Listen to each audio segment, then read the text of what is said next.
नमस्कार, स्वदेश न्यूज देख रहे हैं आप। मैं हूं आपके साथ ईसा अहमद। मध्य प्रदेश में 3 अक्टूबर से भावांतर योजना के लिए पंजीयन शुरू होगा। मुख्यमंत्री डॉक्टर मोहन यादव ने कहा कि प्रदेश सरकार के लिए किसानों का हित सर्वोपरि है और सोयाबीन किसानों को उनकी उपज का उचित मूल्य दिलाने के लिए वे प्रतिबद्ध हैं। इसी उद्देश्य से भावांतर योजना के तहत सोयाबीन उत्पादक किसानों को न्यूनतम समर्थन मूल्य और बाजार भाव के बीच का अंतर सरकार द्वारा दिया जाएगा। तो वहीं प्रदेश के किसानों के हित में केंद्र सरकार ने एक बड़ा फैसला लिया। प्रधानमंत्री नरेंद्र मोदी की अध्यक्षता में केंद्रीय मंत्रिमंडल द्वारा विपणन सत्र 2026-27 के रबी फसलों की एमएसपी में वृद्धि को स्वीकृति दी गई है और रबी फसलों के न्यूनतम समर्थन मूल्य में वृद्धि कर अन्नदाताओं का हित संवर्धन किया गया। इस निर्णय के लिए मुख्यमंत्री डॉक्टर मोहन यादव ने मध्य प्रदेश के किसानों की ओर से स्वागत किया और कहा कि इससे प्रदेश में बड़े पैमाने पर किसान लाभान्वित होंगे। मुख्यमंत्री ने कहा कि किसानों के कल्याण के लिए केंद्र और राज्य सरकार दोनों ही प्रतिबद्ध हैं। मुख्यमंत्री डॉक्टर मोहन यादव ने प्रधानमंत्री नरेंद्र मोदी की अध्यक्षता में केंद्रीय मंत्रिमंडल द्वारा रबी फसलों की एमएसपी में वृद्धि को स्वीकृति देने का स्वागत किया है।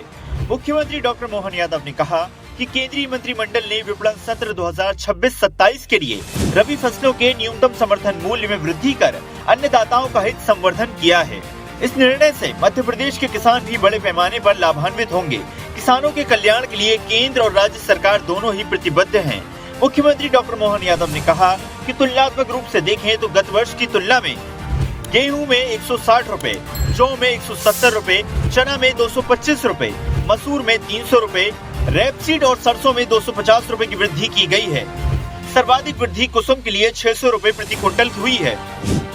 उल्लेखनीय है कि केंद्रीय मंत्रिमंडल ने वर्ष 2026-27 के लिए गेहूं का न्यूनतम समर्थन मूल्य 2585 करने का निर्णय लिया है। इसी तरह जौ का समर्थन मूल्य 2150 रुपए, चने का 5875 रुपए, मसूर का 7000 रुपए, रेपसीड और सरसों का 6200 रुपए और कुसुम का 6540 रुपए प्रति क्विंटल निर्धारित किया गया है। मुख्यमंत्री ने कहा कि दलहन आत्मनिर्भरता मिशन की स्वीकृति का निर्णय भी किसान हित की दृष्टि से ऐतिहासिक है। वर्ष 2025-26 से 2030-31 तक दाल उत्पादन 350 लाख टन तक पहुंचाने का लक्ष्य तय किया गया है। इसके लिए 11,440 करोड़ रुपए का निवेश भी किया जाएगा। किसानों को दालों की नवीनतम किस्मों के उत्पादन के लिए प्रेरित किया जाएगा। इसके लिए 88 लाख निःशुल्क बीज किट बांटे जाएंगे। फसल कटाई के बाद होने वाले नुकसान को कम करने की रणनीति भी बनाई गई है। लगभग 1000 प्रसंस्करण इकाइयाँ स्थापित होंगी। आने वाले 4 साल में किसानों से तुअर, उड़द, मसूर की संपूर्ण फसल की खरीद सुनिश्चित की जाएगी।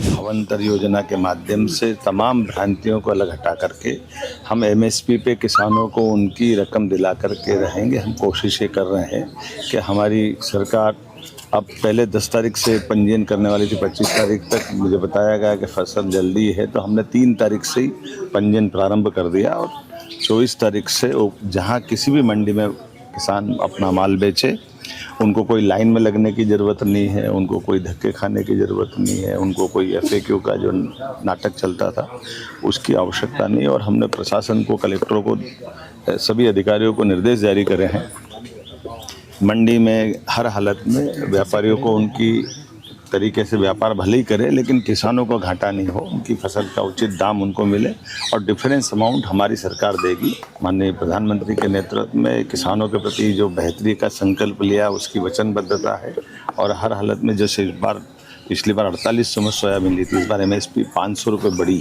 तो माननीय प्रधानमंत्री जी का हमको एक तरह से किसानों की तरफ से मैं धन्यवाद देना चाहूँगा कि 500 रुपये कुंटल बढ़ाना ये बहुत अच्छी बात है। किसानों की ज़िंदगी बेहतर से बेहतर करने के लिए हम वचनबद्ध हैं। साथ ही साथ किसान आधारित उद्योगों की दिशा में भी हम आगे बढ़ रहे हैं। जहाँ जहाँ भी मोजेक के पीला मोजेक से या राहत राशि से किसानों की फसल को नुकसान हुआ, वहाँ भी हम अपनी पर्याप्त धनराशि देकर किसानों के हर कष्ट में हम बराबरी से खड़े हैं। जैसे हमने पिछले समय गेहूं के समय भी जो कमिटमेंट किया था 2425 का तो MSP था और हमने 175 का बोनस दिया, उनके खातों में आया है। हमने हर एक फसल में उसी प्रकार से वचनबद्धता रखी है, जो कहा वो किया है। आपको बता दें कि खरीफ विपणन वर्ष 2025-26 में समर्थन मूल्य पर धान, ज्वार और बाजरा उपार्जन के लिए किसान पंजीयन प्रक्रिया का निर्धारण कर दिया गया है।